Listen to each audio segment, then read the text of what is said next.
Hello, welcome to a new project of Nalumbo TV called Easy Questions with Great Masters.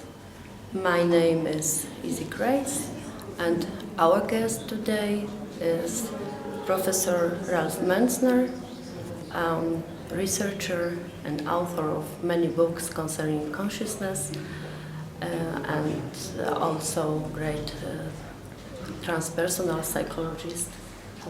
Hello. That's really great. Sorry, that's really great you came here and we have this possibility, this short talk. Yes. I would like to ask you a few questions. Of course. The same questions we ask every master we meet. Okay, and the first question is, who hides behind self? What or who is self? Who hides? Who hides behind self?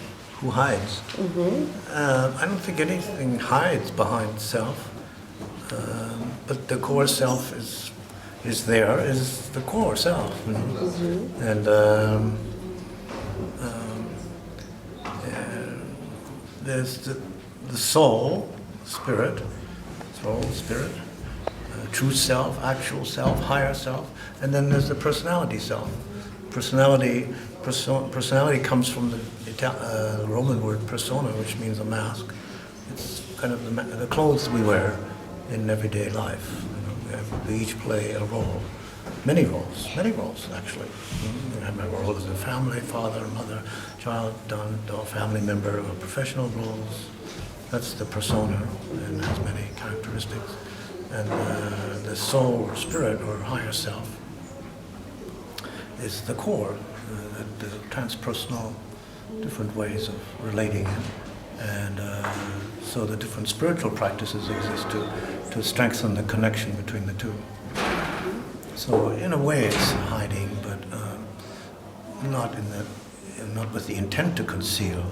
The separation comes as a result of the whole process of development, conception, birth, personality development. There's always the possibility through meditation, other methods, of reconnecting with the core self. Would you agree with the sentence that the lower self is playing kind of hide and seek game with the higher self until it recognizes? Yeah, some people put it that way. It's kind of a Zen idea, because it seems like we find it and then we lose it, and then we find it again. And sometimes you find it only lasts for a few seconds, and sometimes then we say, oh, I had a flash of intuition, or I had a flash of insight, I suddenly knew. Okay, so that was like a brief connection, or it's in a dream, or something like that, or in a special state of consciousness, maybe when in nature, or something like that, like that, or a deep meditative state, it can be a glimpse. And yes, it's game-like. The Indians, particularly like to think of games like the game of Maya, they call it, the game of hide and seek, kind of illusions we see. We get caught up in the illusions of the games that we're playing, and then we forget that there's actually behind the games is somebody who's playing the game, and somebody who invented the game, and created it, and created us. We're the creation of a creator, but we're also the creator of the creation. We're both creator and creation. Yes. So we create and are co-created with the reality.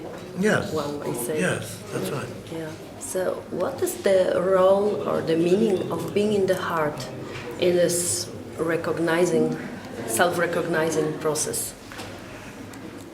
Being in the heart, well, you can either say it's the heart is the core, but actually I would say, from a yogic point of view, the heart is one of the centers that we have. We have multiple centers, or chakras as they call it in India. In our work, we work particularly with the center in the head, center in the heart, and a center in the abdomen. So those roughly, which is kind of also the Taoists work with those three levels, the mental level and the emotional level and the physical sensory level or instinctual level.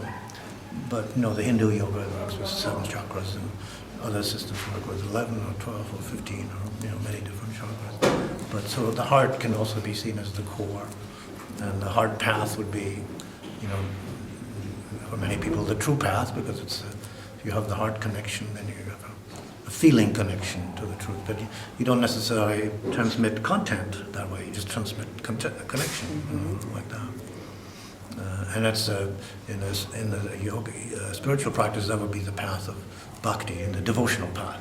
All you need to do is, love the divine, bhakti, devote, and often associated with, in India, with the bhakti, with singing and chanting, dancing, with the head-related path, and more with insight meditation, that kind of thing. Many people say that being in the heart, or once they connected really their consciousness with the heart, it's like being at home, being totally safe with all the universe. Yes, that's right. And it's the heart center. It's not the physical organ, the heart. That's the thing. It's the center. It's not something that you can see in anatomy charts. Yeah, physical heart belongs to it. Yes, the physical heart belongs to it. On the left side, which is the receptive side, and on the right side, it's the liver, actually, because the left side, the physical heart, left side is the receptive side. So the left side is receives heart feelings from others, positive feelings, but often negative feelings. So that's why we often have a heavy heart. A person says that have a lot of sadness because of loss or something, and then you might have a heavy heart and feel like a heavy mood. And on the other hand, liver is a source of vitality, more dynamic vitality. We don't use that language so often, but the alchemists used to do that.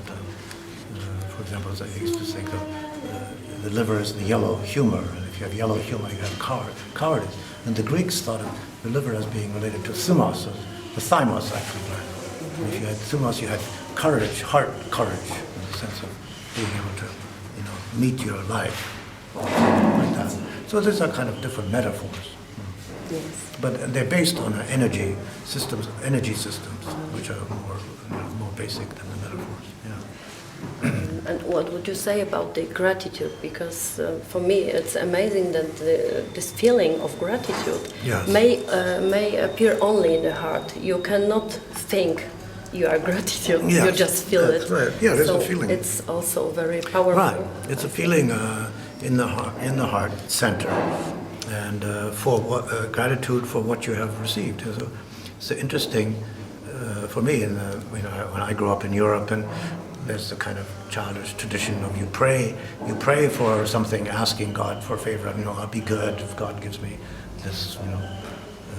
Gives me good things in life and so forth. And like God, as if God were some kind of divine parent who would bestow favors on me if I'm a good child. Whereas the Native American traditions, they start with giving thanks for what they already have received. Yes. So the Native Americans would do a ceremony. I give thanks to the Creator for my life, the fact that I'm alive at all, and that I have good health, and the blessings of food, and the blessings of companionship and friendship, and a good life, and then every time you express gratitude, when you feel gratitude, you feel more open. Yes. And if you don't feel gratitude, you don't feel more open. And then if you express gratitude, if you've received something to somebody else, you feel even more open, and you strengthen the relationship to that particular person. Yes. Because if somebody gives you something and you don't express the gratitude, even if you feel it, but you don't express it, then you're not strengthening the relationship. And it's like, a relationship is always two-way. Then the relationship lines don't get particularly strongly. But if you really express relationship and really mean it specifically, and express specifically what it means to you, then that's a whole other thing. And then people feel have said, then if you feel and then express your gratitude to the Creator, then that automatically opens your receptiveness to receive more. Yes. Instead of complaining, things are not as they should be. Exactly. And I think we Westerners, we learn it. Complaining that I don't have enough. Yes. Yes. Then you say, you're grateful for what you do have, and then that makes you open to more, receiving more. If you're not, if you're complaining, then you're closing yourself off. I think we Westerners now are learning. We learn how to be gratitude for what we already have. Yes, exactly. And this is the way to have more. Be given more. This is the only way. Right. Yes. And to express it, not only to have gratitude, but to express it. To express. For example, to the people around you, and, specifically, It does wonders for relationships. Anything else? Yes. Yes. Yes. Two more questions. Two more questions, okay. What is death?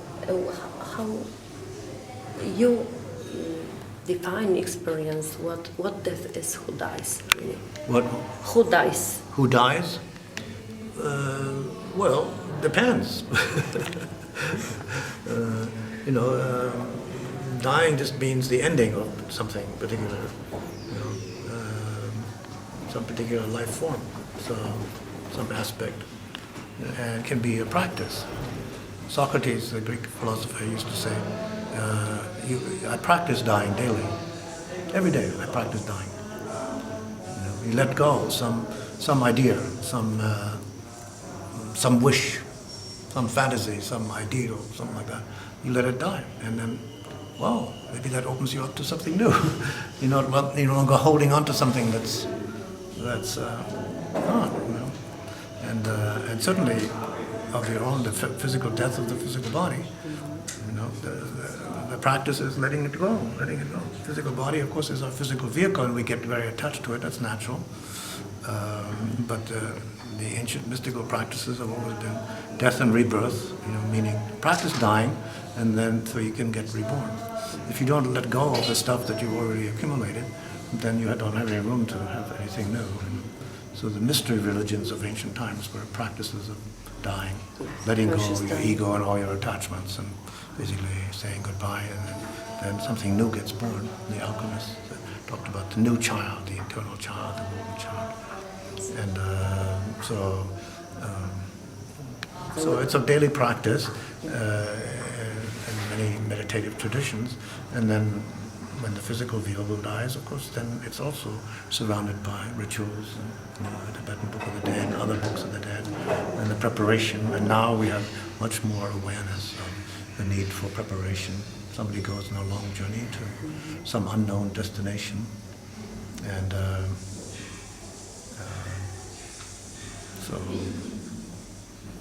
so there's a lot of fear associated, but and people have also made the parallel between birthing and dying, because in a way you could say that when you're born, the fetal self dies. You die as a fetus, and then you're born as an infant. So, and at the same moment, the same exact moment. But the fetal self, fetal self has a, we know now from the research we talked about, all this communication can take place. There is a self there that can communicate, think, have feelings, say things to the mother, the parents, and all of that. But that dies. It's a different form of organism. It's not an air-breathing organism. It's underwater and gets oxygen from the mother, and then it's reborn as a. So would you suggest to keep this openness for the dying process? Yes, being willing to let go, practicing letting go. Letting go. Let go of that project. Let go, you could say, if a couple have a relationship and they want to separate, they want to let go of each other, they could call it a dying. Well, this relationship is dying, but maybe a different kind of relationship will be born or will continue in a different, the form of the relationship. And sometimes I know many couples that, they're together and have been together for a long time, but they want to go their separate ways. They don't have to hate each other. In fact, if they hate each other, they probably won't be able to separate because their hate will keep them together, and if they complain. But if they decide, well, we're going to go our separate path, but the love doesn't go away, like the statement by Bert Hellinger, this German family systems therapist who was formerly a Catholic priest, and he has this little saying where he said, even if you go, or even when you go, the love remains. So, which is, the connection remains. There's no reason why when people separate, they have to say, okay, I don't love you anymore now, bye. It's ridiculous. Totally not true. Love doesn't need to end. Love can continue, can sometimes grow more and expand, so. But the form of how you live your relationship is totally your choice. Yes, and also could be said about the relationship with the body. Yes. You can say goodbye and thank you to Yeah. your body and Absolutely. go through the dying process Right. very easily. Right. Yes. Yes. And so. And the question, the last one Okay. is, what would you say if you have the opportunity to say just one sentence to a huge audience or all humanity? My What would goodness. it be? You should have warned me about that one beforehand so I could search it out of my memory. Let's see.